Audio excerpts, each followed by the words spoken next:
પોરબંદરના બરડા પંથકમાં ધોધમાર વરસાદ વરસી રહ્યો છે। ભેકટડી, અડવાણા અને શિંગડા સહિતના ગામોમાં વરસાદ નોંધાયો છે। ભેટકડીથી અડવાણા જતા રસ્તા પર પાણી ફરી વળ્યા છે। વોકળગલ છલકાયેતા માર્ગો પર પાણી ફરી વળ્યા।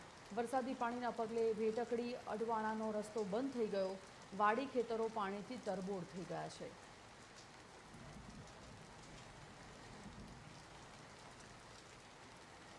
સંવાદદાતા જીતેશ ચૌહાણ લાઈવ જોડાઈ ગયા છે પોરબંદરથી। જાણીએ વિગતે જીતેશ, એ પ્રકારે અત્યારે વરસાદી પાણીના પગલે ભેટકડી અડવાણાનો રસ્તો બંધ થઈ ગયો છે, ત્યાં અત્યારે તો વરસાદના કારણે પરિસ્થિતિ શું છે તે જાણીએ। કેવી પ્રકારની હાલાકી પડી રહી છે જ્યારે રસ્તા બંધ થઈ ગયા છે, ત્યારે વૈકલ્પિક કોઈ માર્ગ છે?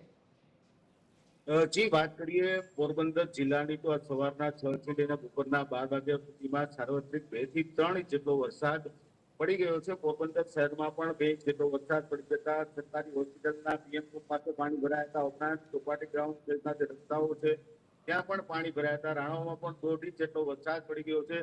સૌથી વધુ વરસાદ છે બરડા પંથકના ભેટકડી, સિસલી, સિંગડા સહિતના જે ગામો છે, પટાણા સહિતના જે ગામો છે ત્યાં 3 થી 4 ઇંચ જેટલો વરસાદ પડ્યો છે। અહીંયા વાડી ખેતરો છે એ પાણીમાં તરબોળ બની ગયા છે। ભેટકડીથી જે અડવાણા તરફનો જે રસ્તો છે ત્યાં નાલું આવે છે, ત્યાં વરસાદી પાણી ફરી વળવાને કારણે હાલ આ રસ્તો બંધ થઈ ગયો। સામાન્ય રીતે વરસાદના સમયમાં 2 થી 3 કલાક સુધી રસ્તો બંધ રહેતો હોય છે। સમગ્ર જિલ્લાની જો વાત કરીએ તો રાણાઓ, પોરબંદર અને બરડા પંથકના ગામોમાં આજે જોરદાર વરસાદ પડ્યો છે અને ખાસ કરીને ખેડૂતોએ ત્યારે મગફળી સહિતના પાકોનું વાવેતર કરી લીધું છે।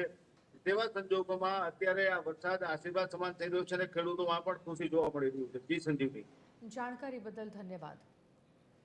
તો પોરબંદરમાં અત્યારે વોકળ છલકાઈ ઉઠતા માર્ગો પર પાણી ફરી વળ્યા છે। વરસાદી પાણીના પગલે ભેટકડી અડવાણાનો રસ્તો બંધ થઈ ગયો છે, ત્યાંના લોકોને ખાસી મુશ્કેલી પડી રહી છે। વાડી ખેતરો પાણીથી તરબોળ થતાં ખેડૂતોમાં પણ ચિંતાનો વિષય। પોરબંદરના બરડા પંથકમાં ધોધમાર વરસાદ।